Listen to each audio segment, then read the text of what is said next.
வணக்கம். சற்று முன் கிடைக்கப்பெற்ற மிக முக்கியமான செய்தி ஒன்று வெளியாகியுள்ளது.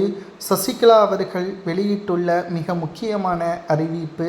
கிட்டத்தட்ட 4.5 ஆண்டுகளாக அதிமுகவில் மீண்டும் இணைவதற்கான முயற்சிகளை மேற்கொண்ட சசிகலா அவர்கள் தற்பொழுது வரை அதற்கான எந்த ஒரு சூழலும் அமையவில்லை. செங்கோட்டையன் அவர்கள் தாவேகாவில் இணைந்தது ஓபிஎஸ்ஸிற்கும் டிடிவி தினகரன் சசிகலாவிற்கும் மிகப்பெரிய அதிர்ச்சியை ஏற்படுத்தியது.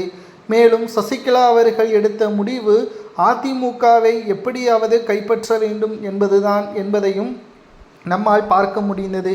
ஆனால் சட்டசபை தேர்தல் நடைபெறுவதற்கோ இன்னும் 4 மாதங்கள் தான் இருக்கிறது. தற்பொழுது சசிகலா அவர்களது யுக்தியும் ஸ்ட்ராட்டஜியையும் பற்றி நாம் பார்க்கும் பொழுது அது எடப்பாடி பழனிசாமி அவர்களுக்கு மிகப்பெரிய ஒரு சிக்கலை ஏற்படுத்தியுள்ளது.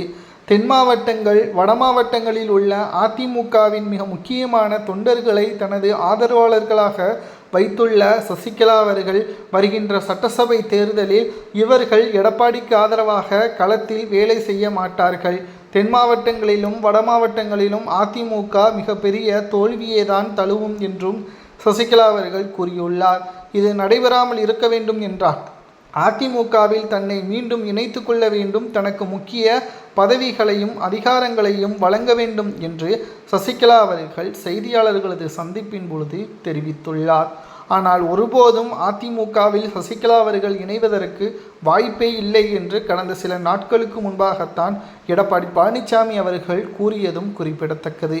தொண்டர்களது மனதில் இருக்கக்கூடிய ஒன்று அதிமுகவின் நிலைமை இப்படி மாறிவிட்டதே.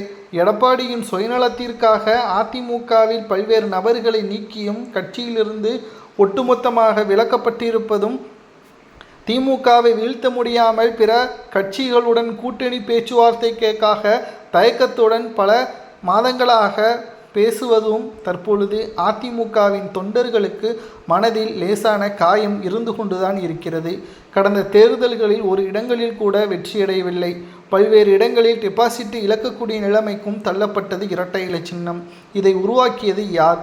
எடப்பாடி பழனிசாமியின் சுயநலத்தை ஓரமாக வைத்துவிட்டு திமுகவை வீழ்த்த வேண்டும் என்பதற்காக ஒரே கட்சியாக ஒருங்கிணைந்த அதிமுகவாக ஏற்பாடுகள் செய்ய வேண்டும் என்று தொண்டர்கள் கூறுவதாக சசிகலா அவர்கள் திடீரென்று பேட்டி ஒன்றை அளித்திருப்பதுதான் அரசியல் வட்டாரத்தில் பரபரப்பை ஏற்படுத்தியுள்ளது. சசிகலா அவர்கள் கூறுவது சரியா? இல்லை, எடப்பாடி பழனிசாமி பக்கம்தான் நியாயம் இருக்கிறது, சசிகலா அவர்கள் அதிமுகவிற்கு தேவையில்லை என்று கூறுகிறீர்களா என்பதை கமெண்ட் வாயிலாக மறக்காமல் கூறுங்கள்.